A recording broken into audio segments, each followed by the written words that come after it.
नमस्कार साथियों, मैं आपका साथी दिनेश बोहरा। जिस तरीके से राजस्थान में कांग्रेस में घमासान खत्म करने को लेकर लगातार मंत्रिमंडल विस्तार से लेकर अन्य संगठन की नियुक्तियों को लेकर चर्चाएं चल रही है, लेकिन ये अभी तक पता नहीं है कि आखिर मंत्रिमंडल का विस्तार कब होगा।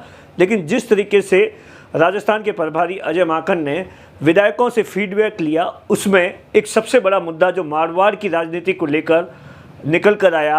ऐसा बताया गया कि नागौर के कुछ विधायकों ने, कांग्रेस के विधायकों ने इस तरीके का फीडबैक आला कमान को दिया है, जिसमें ये बताया गया है कि मारवाड़ में पिछले काफ़ी समय से लगातार आरएलपी, जो कि हनुमान बेनीवाल की पार्टी है, वो मजबूत हो रही है, जो कि 2023 के लिए कांग्रेस के लिए सबसे बड़ा चैलेंज हो सकती है। और जिस तरीके से फीडबैक कांग्रेस के विधायकों की ओर से दिया गया है कि नागौर से लेकर बाड़मेर हमेशा से आरएलपी का गढ़ रहा है। अगर जो राजस्थान में कहीं पर भी आरएलपी का बोलबाला है तो उसमें सबसे ज़्यादा नागौर के बाद बाड़मेर आता है।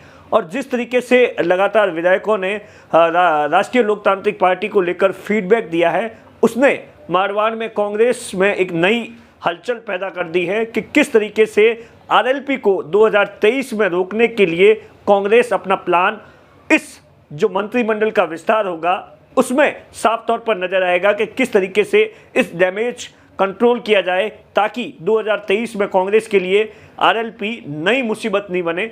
जिस तरीके से 2018 में विधानसभा चुनाव हुआ था या उसके बाद में जिला परिषद का चुनाव हुआ था, उसमें साफ तौर पर देखा गया था कि आरएलपी एक निर्णायक भूमिका में थी। कहीं न कहीं वो वोट काट रही थी, चाहे वो कांग्रेस का हो या बीजेपी का हो। तो ऐसे में 2023 को लेकर कांग्रेस के नेताओं में अब इस बात को लेकर ज़बरदस्त तरीके से चिंताएं बढ़ गई है कि अगर 2023 के विधानसभा चुनाव हुए तो किस तरीके से आरएलपी एक बहुत बड़ा फैक्टर होगा।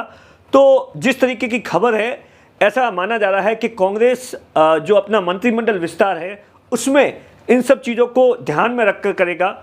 और राजस्थान तक के सूत्रों के पास में ये जानकारी है कि आरएलपी को रोकने के लिए हो सकता है कि बाड़मेर में आरएलपी को रोकने के लिए राजस्थान के जो मंत्रिमंडल विस्तार है उसमें 2 मंत्री बनाए जाएं। फिलहाल अगर मंत्रिमंडल में बात की जाए तो बाड़मेर जिले से बायतू से जो कैबिनेट मंत्री हरीश चौधरी है वो एक मंत्री है, लेकिन जिस तरीके से आरएलपी का 2018 के बाद लगातार बाड़मेर में वर्चस्व बढ़ रहा है, उसे रोकने के लिए बाड़मेर जिले से 2 मंत्री मंत्रिमंडल विस्तार में बनाए जा सकते हैं। इस तरीके की चर्चा जबरदस्त तरीके से हो सकता है कि एक कैबिनेट मंत्री बना दिया जाए, एक संसदीय सचिव बना दिया जाए।